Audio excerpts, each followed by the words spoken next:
ভারতের উত্তরাখণ্ডের বাসিন্দা কমলেশ্বরের বয়স তখন 28 বছর। হঠাৎ একদিন শুরু হলো প্রচণ্ড দাঁত ব্যথা। কোনো কিছুতেই হচ্ছিল না কাজ।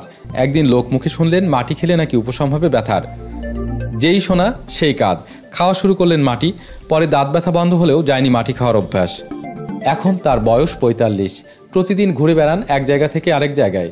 উদ্দেশ্য ভালো মাটি খোঁজা, তারপর সেই মাটি দিয়ে করেন সকালের নাস্তা। কমলেশ্বরের দুপুরের খাবার আরও অদ্ভুত।